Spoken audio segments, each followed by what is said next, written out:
Limitless का मतलब होता है जिसे कोई रोक ना सके। आए दिन लाइफ में हमें तरह तरह की मुश्किलों का सामना करना पड़ता है। कुछ लोग बहुत जल्दी निराश हो जाते हैं और हार मान लेते हैं। ऐसे लोग जिंदगी में कुछ बड़ा नहीं कर पाते। वहीं दूसरी और कुछ लोग हिम्मत से हर मुश्किल का सामना करते हैं। उनसे जितना होता है एटलीस्ट वे उतना करते हैं।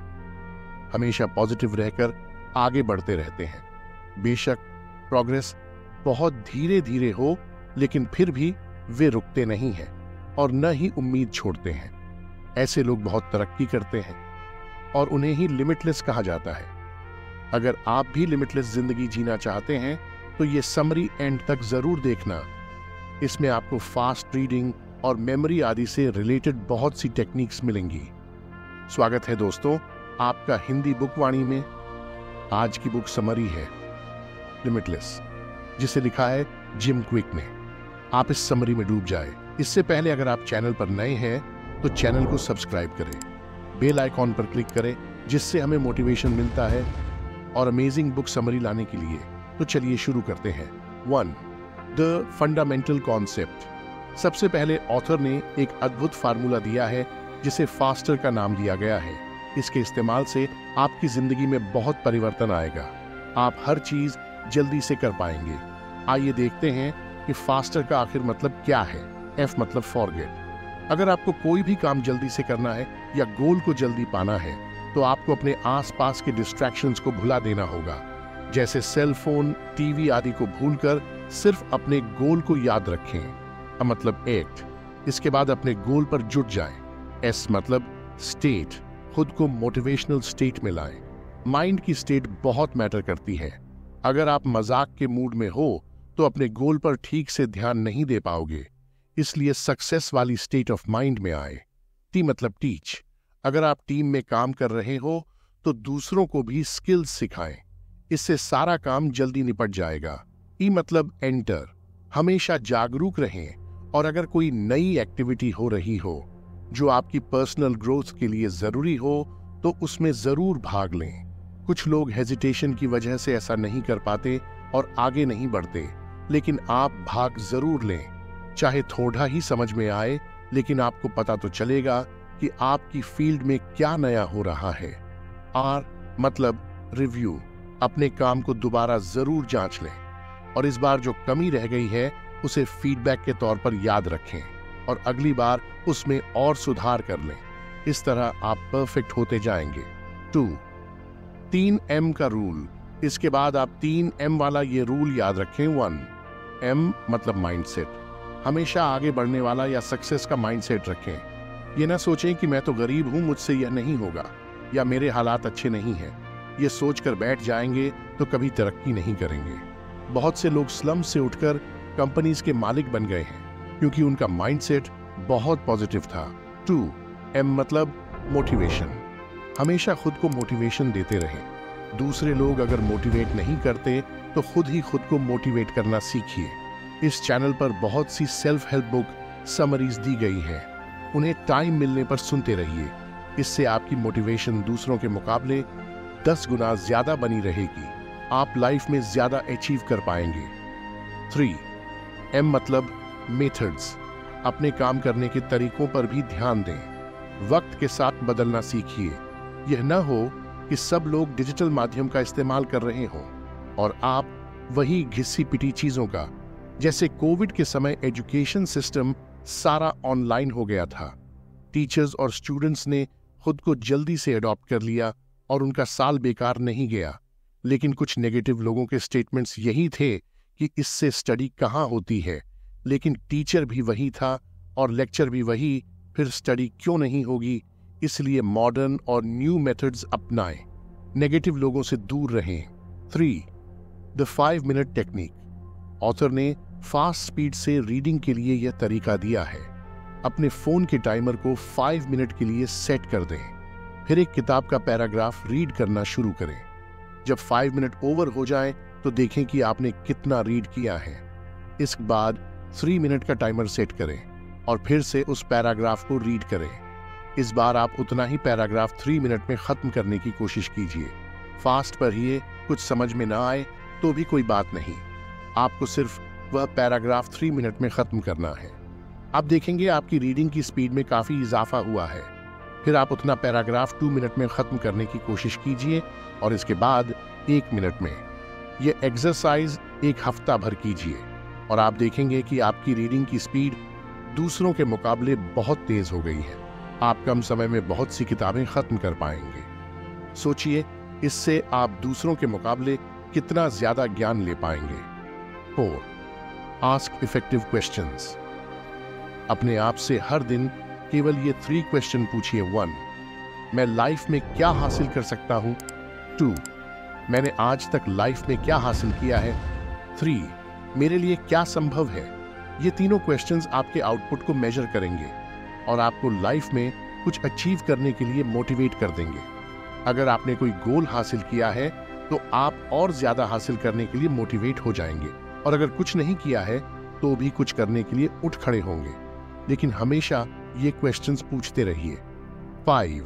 Effective reading. सबसे पहले किसी भी किताब को स्कैन करें, उसके चैप्टर्स के नाम रीड करें। इसके बाद फास्ट स्पीड से चैप्टर्स को रीड करें। पहली बार में कुछ समझ ना आए तो भी कोई बात नहीं। आप ये देखें कि कौन से पैराग्राफ्स बहुत आसान हैं या इंटरेस्टिंग हैं। आप उन पार्ट्स को नोट कर लें और निशान लगा लें। फिर आप सेकंड रीडिंग शुरू करें। इस बार आपको ज्यादा समझ आने लगेगा। साथ ही आप पॉइंट्स बनाते चलें या की नोट्स ले लें। दूसरी बार में आपको 70% किताब समझ में आएगी। अंत में आप किताब को तीसरी बार रीड करें और मुश्किल पार्ट्स पर ज्यादा फोकस करें। इस तरह किसी भी किताब को 3 बार रीड करें। इसके बाद हर हफ्ते बुक के चैप्टर्स को बहुत फास्ट स्कैन करें और रीड करते रहें। इससे किताब आपके दिमाग में छपने लगेगी। 6. Answer this questions. हमेशा गोल को कंप्लीट करने के लिए आप अपने आप से यह क्वेश्चन पूछें। 1. क्या मुझे अपने गोल से प्यार है? 2. मेरा एनर्जी लेवल क्या है? 3. मेरा एनर्जी लेवल नीचे क्यों जा रहा है? इसके बाद इन प्रश्नों के उत्तर दें। अगर आपको अपने गोल से प्यार ही नहीं है तो उसे बदल दें। हो सकता है अपने माता पिता के कहने पर आपने गोल बनाया हो या दोस्तों की देखा देखी गोल चूज किया हो। हमारा एनर्जी लेवल हमेशा एक सा नहीं होता। कई बार फालतू कामों से या बैड हैबिट्स की वजह से एनर्जी लेवल गिर जाता है और हमारा मन गोल से हट जाता है। इसलिए डिस्ट्रैक्शंस और बुरी आदतों को जिंदगी से हटा दें। इससे आप हमेशा एनर्जी से भरे रहेंगे और गोल को पाने में आसानी होगी। 7. Improve your environment. एक गोल पर पूरा फोकस लगाने के लिए आपको उचित परिवेश की जरूरत होगी। इसके लिए आप यह 3 तरीके इस्तेमाल में ला सकते हो। 1. काम के लिए आप एक जगह निर्धारित कर लें। जैसे कोई नॉवेल लिखनी हो तो उसके लिए कोई स्पेसिफिक प्लेस निर्धारित कर लें, फिर वहीं बैठकर उस काम को किया करें। 2. दिमाग को शांत रखने के लिए मनपसंद गाने चला सकते हैं। 3. अपने आसपास कोई भी डिस्ट्रैक्शंस वाली चीजें न रखें। 8. अवॉइड रिग्रेशन तो इंप्रूव रीडिंग। जब आप कोई चैप्टर रीड करने लगें तो एक ही पैराग्राफ को फिर से न रीड करें। अगर आपको समझ नहीं भी आया हो तो आप आगे ही रीड करते जाएं, पीछे न हटें। आप पहले पूरे चैप्टर्स को जल्दी से रीड करें। इससे आपका दिमाग चीजों को जल्दी कैच करना सीखेगा। अगर एक ही लाइन को बार बार दोहराते रहेंगे तो आपकी स्पीड कम होगी और आप लाइफ में किताबों को फास्ट नहीं रीड कर पाएंगे। यही कारण है कि बहुत से लोग शुरू के 1-2 चैप्टर रीड कर ही किताब को किनारे रख देते हैं और फिर दोबारा उसे खोलते तक नहीं। इसलिए आप आगे रीड करते जाएं। आपका दिमाग मेन आइडिया खुद ही समझ जाता है। कुछ शब्द न भी समझ आए तो भी ब्रेन खुद ही अंदाजा लगा लेता है कि क्या लिखा गया है। 9. अवॉइड सब वोकलाइजेशन। जब भी आप कुछ रीड कर रहे हो तो जोर जोर से रीड न करें और न ही खुद से विस्पर करें। इससे आपकी परखने की स्पीड कम होती है और आप जल्दी समझ भी नहीं पाते। इसलिए फास्ट रीडिंग और समझने की आदत डालिए, और अगर बचपन से बोलकर रीडिंग की आदत है तो उसे बदल डालें। 10. Avoid word by word reading. पढ़ाती बार एक एक शब्द न रीड करें बल्कि पूरा पैराग्राफ रीड करें और पूरे पैराग्राफ का मीनिंग समझने की कोशिश करें। एक मानसिक चित्र बना लें। कि उस पैराग्राफ में आखिर क्या दिया गया है। ऐसे ही पॉइंट वाइज नोट्स बना लें। 11. Spend 20 minutes on an reading. हर दिन 20 मिनट्स तक ऐसी किताब रीडिंग करें जो आपने पहले कभी रीड नहीं की आई हो। इससे आपके ब्रेन की अच्छी एक्सरसाइज हो जाती है। बहुत से इंडियंस लाइफ में बुक रीड ही नहीं करते हैं, उन्हें क्या नया ज्ञान मिलेगा। लेकिन यूरोप के लोगों के हाथ में आपको हमेशा एक किताब दिखती है, तो आप भी ये आदत डालिए। और नहीं तो इस चैनल पर भी आप अच्छी किताबों की समरी सुन सकते हैं। आपने देखा होगा, इन्हें रीडिंग से ही आप मोटिवेट फील करते हो, इसलिए डेली रीडिंग का नियम बना लें। 12. Improve memory in 10 steps. अपनी मेमोरी को शार्प करने के लिए ये 10 चीजें करें। 1. अच्छा संतुलित भोजन लें और ज्यादा बादाम, काजू, अखरोट और मछली खाएं। 2. कभी भी नेगेटिव विचार मन में न लाएं, जिंदगी को लेकर कंप्लेंट न करें। 3. हर दिन 10 से 15 मिनट तक एक्सरसाइज जरूर करें। इससे ब्लड सर्कुलेशन बढ़ता है और आपके ब्रेन के हर न्यूरॉन को ऑक्सीजन और न्यूट्रिएंट मिलता है और वे शार्प रहते हैं। 4. सच्चे और ईमानदार दोस्तों के साथ रहें। 5. अपनी प्रॉब्लम्स अपने पास न रखें, ट्रस्टवर्दी लोगों से डिस्कस करें और कोई सॉल्यूशन खोजें। 6. हमेशा नेचर के पास जाएं, हरियाली देखकर ब्रेन काफी फ्रेश हो जाता है। 7. हमेशा 7 से 8 घंटे की नींद लें। 8. हमेशा नई स्किल्स सीखें, जैसे गिटार, स्विमिंग, फोटोग्राफी आदि। इससे आप हमेशा एक्टिव बने रहेंगे। 9. अक्सर मोटिवेशन वाली किताबें पढ़ें। 10. योग और मेडिटेशन से स्ट्रेस को दूर रखें। 13. D4Ds। अगर आपको लिमिटलेस बनना है तो इन 4 डिजिटल चीजों से बचकर रहना होगा। 1. Digital deluge. आज हम थोड़े ही समय में इतनी जानकारी रीड कर लेते हैं कि दिमाग ओवरलोड हो जाता है। वह इतने सारे थॉट्स को प्रोसेस करने लगता है कि असली क्रिएटिव थॉट्स को टाइम ही नहीं दे पाता। इसलिए फालतू के सोशल मीडिया न देखें और रीड करें। 2. Digital distraction. आजकल हर 2 सेकंड में व्हाट्सएप बजता रहता है और आप अपने गोल से डिस्ट्रैक्ट हो जाते हो।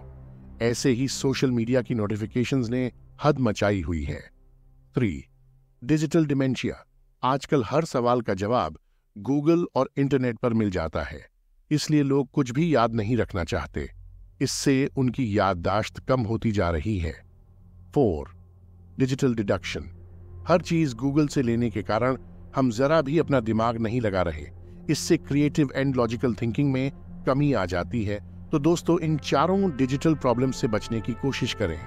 अगर आपको यह बुक परचेज करनी है तो लिंक डिस्क्रिप्शन में है। अगर आपको यह बुक समरी पसंद आई हो तो वीडियो को लाइक करें, चैनल को सब्सक्राइब करें ताकि आप और अमेजिंग बुक समरी सुन सके। चलिए फिर मिलते हैं अमेजिंग बुक समरी के साथ।